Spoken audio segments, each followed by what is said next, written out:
레위기 23장 41절에서 44절 너희는 매년 이래 동안 여호와께 이 절기를 지킬지니 너희 대대의 영원한 규례라. 너희는 일곱째 날에 이를 지킬지니라. 너희는 이래 동안 초막에 거주하되 이스라엘에서 난 자는 다 초막에 거주할지니 이는 내가 이스라엘 자손을 애굽 땅에서 인도하여 내던 때에 초막에 거주하게 한 줄을 너희 대대로 알게 함이니라. 나는 너희의 하나님 여호와이니라. 모세는 이와 같이 여호와의 절기를 이스라엘 자손에게 공포하였더라. 아멘. 레위기 23장 41절에서 44절의 말씀을 절기를 주신 이후라는 제목으로 말씀을 드리겠습니다. 부제목은 추수감사절 절기를 주신 이후입니다. 몇 년 전 추수감사절이 다가오는 어느 날 있었던 이야기입니다. 승합차 안에는 담임 목사님, 부목사님들, 전도사님들이 승합차를 타고 어딘가를 이동하고 있을 때였습니다. 한 부목사님이 담임 목사님에게 목사님, 우리가 왜 추수감사절을 드려야 하나요? 유대교의 절기와 한국교회 추수감사절과 무슨 상관이 있나요? 라는 질문을 하였습니다. 이 질문에 담임 목사님은 아무런 답변을 안 했다고 합니다. 이 이야기를 그 자리에 있었던 전도사님이 저에게 이러한 일이 있었다고 말하면서 자신도 궁금하다고 저에게 물어보는 것입니다. 사실 이 질문의 답은 설명하자면 그 내용이 깁니다. 아마도 담임 목사님도 설명하자니 길어서 답을 하지 않았으리라 생각합니다. 이 질문은 오늘날 모든 성도들의 궁금증이기도 합니다.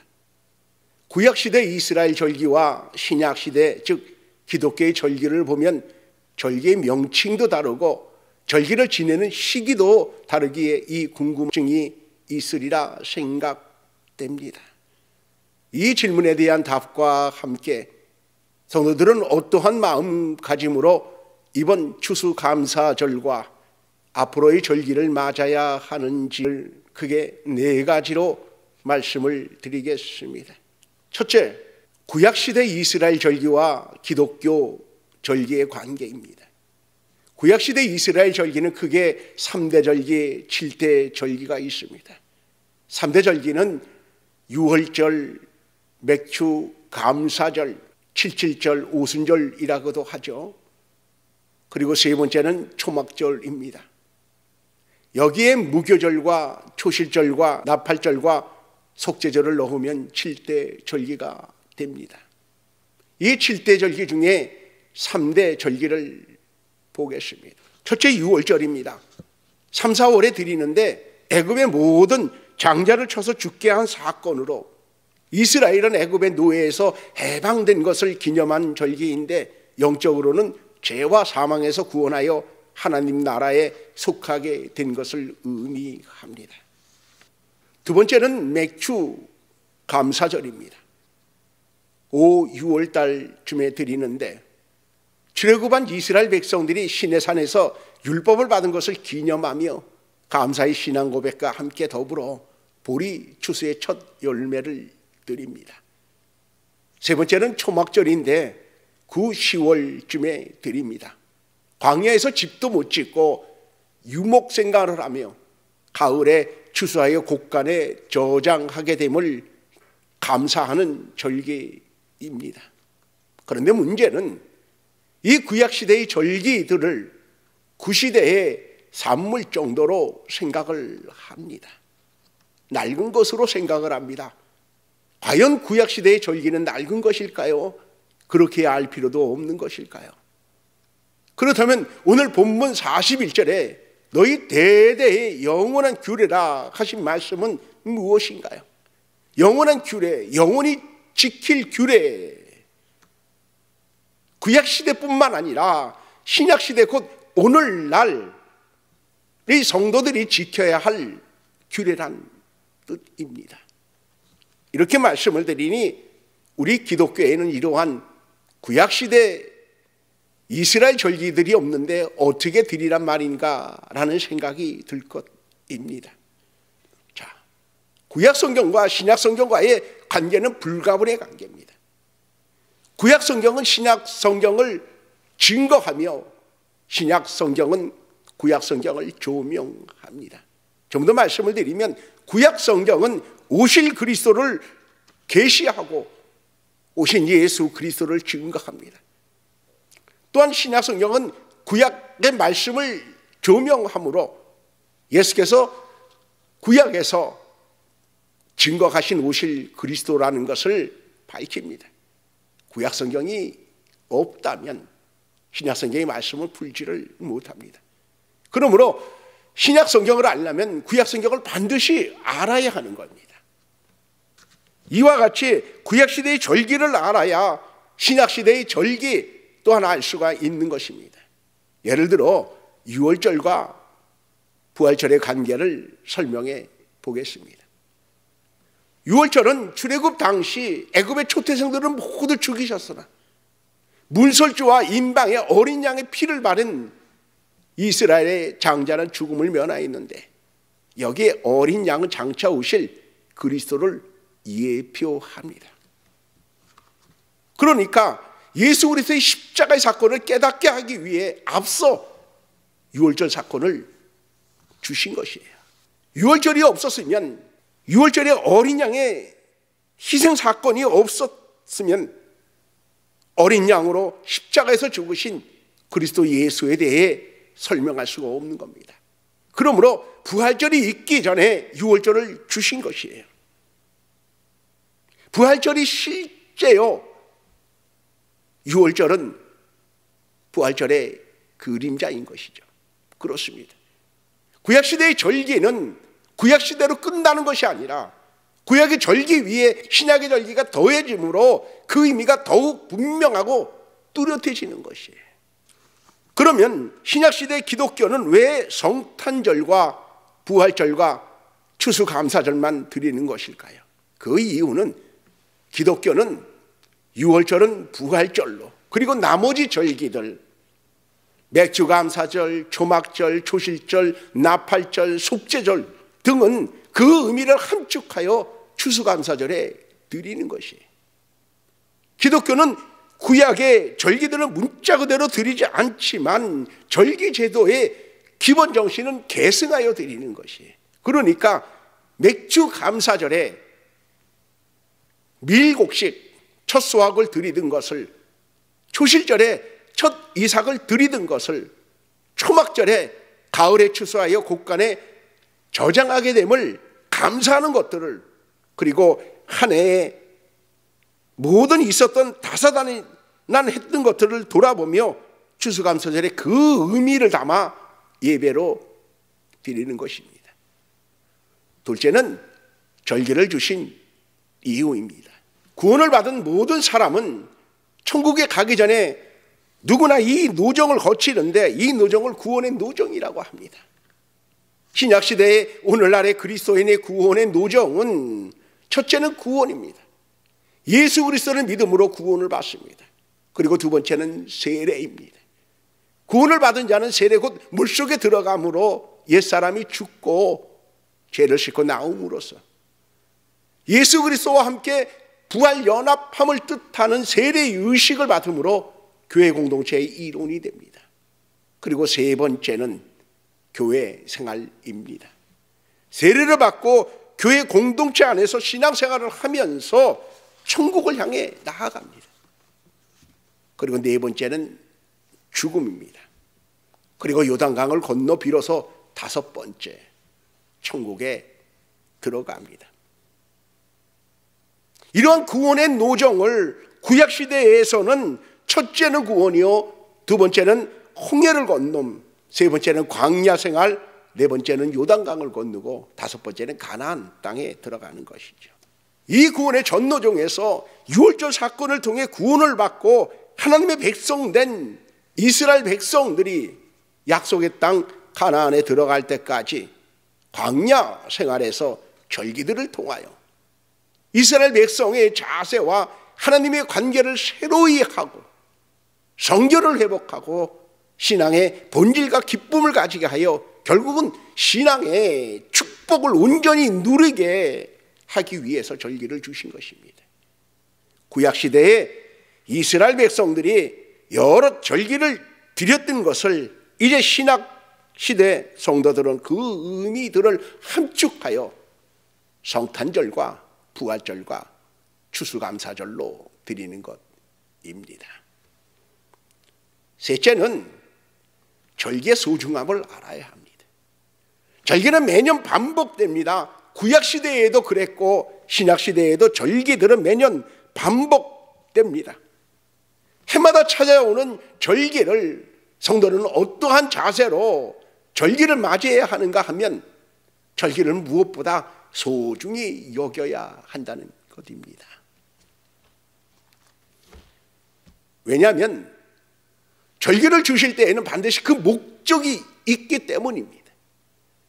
구약시대의 맥주절과 초막절 그리고 신약시대의 추수감사절은 매년 추수한 곳에 감사하는 절기입니다마는 유월절과 십자가 사건 곧 부활절은 구원에 관해 단 한 번 믿고 고백함으로 구원이 주어집니다.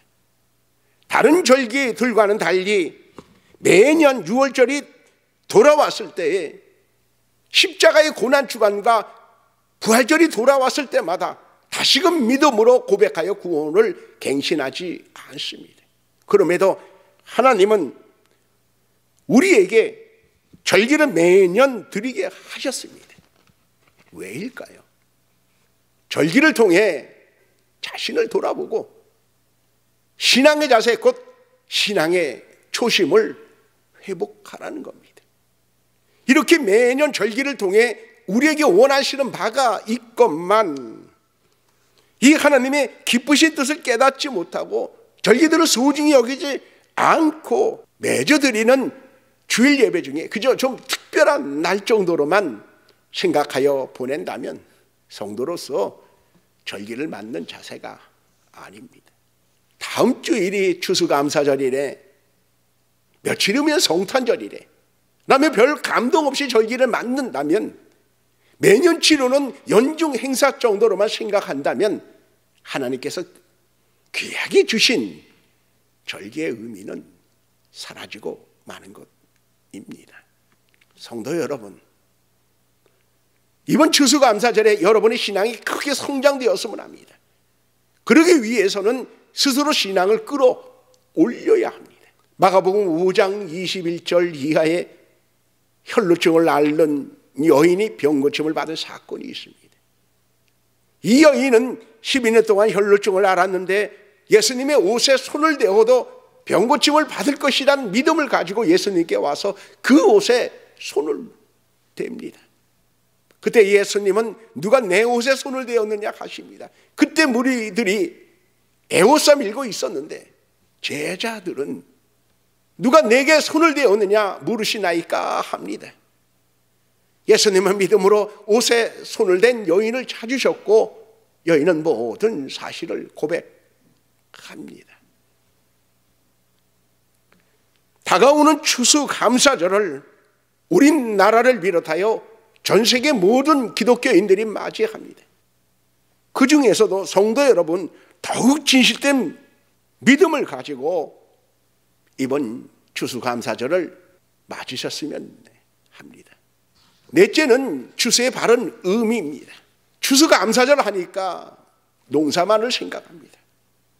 그래서 나는 농사를 짓지 않는데, 나는 추수할 것이 없는데 합니다.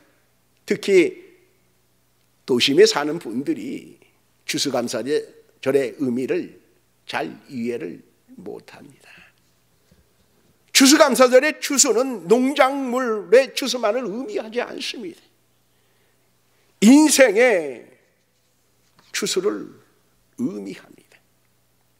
청교도들이 신앙을 지키기 위해 미국으로 건너간 첫해 온갖 고생 끝에 약간의 곡식과 칠면조를 놓고 눈물로 감사 예배를 드리는 것이 추수감사절의 시작입니다. 많이 거둬들인 것 아닙니다. 풍족하지 않습니다. 그럼에도 감사 있어요. 신앙을 지킬 수 있음에 감사, 이만큼 보살펴 주심에 감사, 그 감격으로 눈물을 흘리며 감사 예배를 드린 것이에요. 그렇습니다. 추수감사절은 많이 거둬들였다, 적게 거둬들였다는 물량적 수학의 개념의 감사절이 아닙니다. 올 한 해를 살아오면서 나의 인생을 지키고 보살펴 주신 하나님께 진정으로 감사를 하는 것이 추수감사절입니다. 한 해를 살면서 작황이 좋지 않아도, 경제적인 어려움이 있어도, 또한 건강을 잃어 몸이 아파도, 그럼에도 하나님의 경륜을 믿기에 감사하는 것이 추수감사절입니다. 여기에 물질적 축복은 매우 작은 부분에 불과합니다. 가장 큰 것은 하나님이 보살피심이요, 하나님의 은혜에 대한 감사입니다. 날 구원하신 주 감사라는 복음 성가가 있습니다. 아픔도 기쁨도 감사, 길가에 장미꽃 가시도 감사, 측량 못할 은혜 감사, 크신 사랑 감사해란 가사가 있습니다. 하나님이 주관하시는 모든 것이 감사하다는 내용입니다. 이 복음 성가가 여러분의 찬양이 되기를 바랍니다. 독일의 마르티 바덴이라는 한 재무장관이 있는데 사람들은 그를 감사장관이라 부릅니다.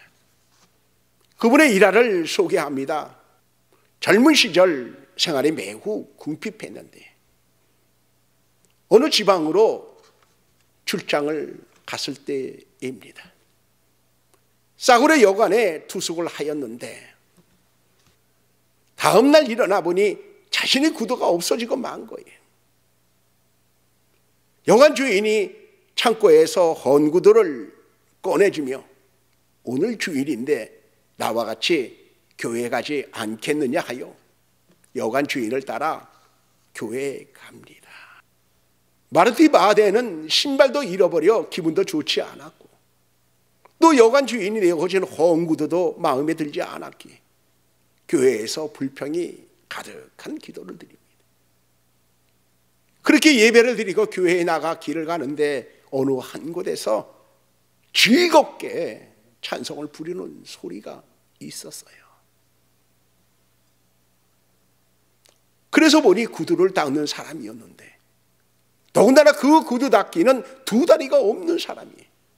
그럼에도 남의 구두를 닦으며 즐겁게 찬송을 부르는 것이었어요. 그것을 목격한 마르티 바데는 이렇게 결심합니다. 앞으로는 언제 어디서든 감사하는 사람이 되겠다고 결심을 하고 매사에 감사하는 사람으로 살았으며 재무장관의 자리에 올랐습니다. 그를 사람들은 감사장관이라 부릅니다. 하나님께서 추수감사절을 주신 것은 감사하라는 거예요. 주신 것에 감사해라. 없어도 그럼에도 감사하라. 그러한 뜻으로 추수감사절을 주신 것입니다. 많이 거둬들였던 적게 거둬들였던지 힘들고 어렵더라도 저 천국을 바라보면 모든 것에 감사하라고 추수감사절을 주신 것입니다. 성도 여러분, 하나님의 깊으신 뜻을 깨닫고 추수감사절을 진정을 다해 맞으시길 바라겠습니다. 기도하겠습니다. 사랑이 많으신 하나님 아버지, 저희들에게 절기를 주심을 감사합니다.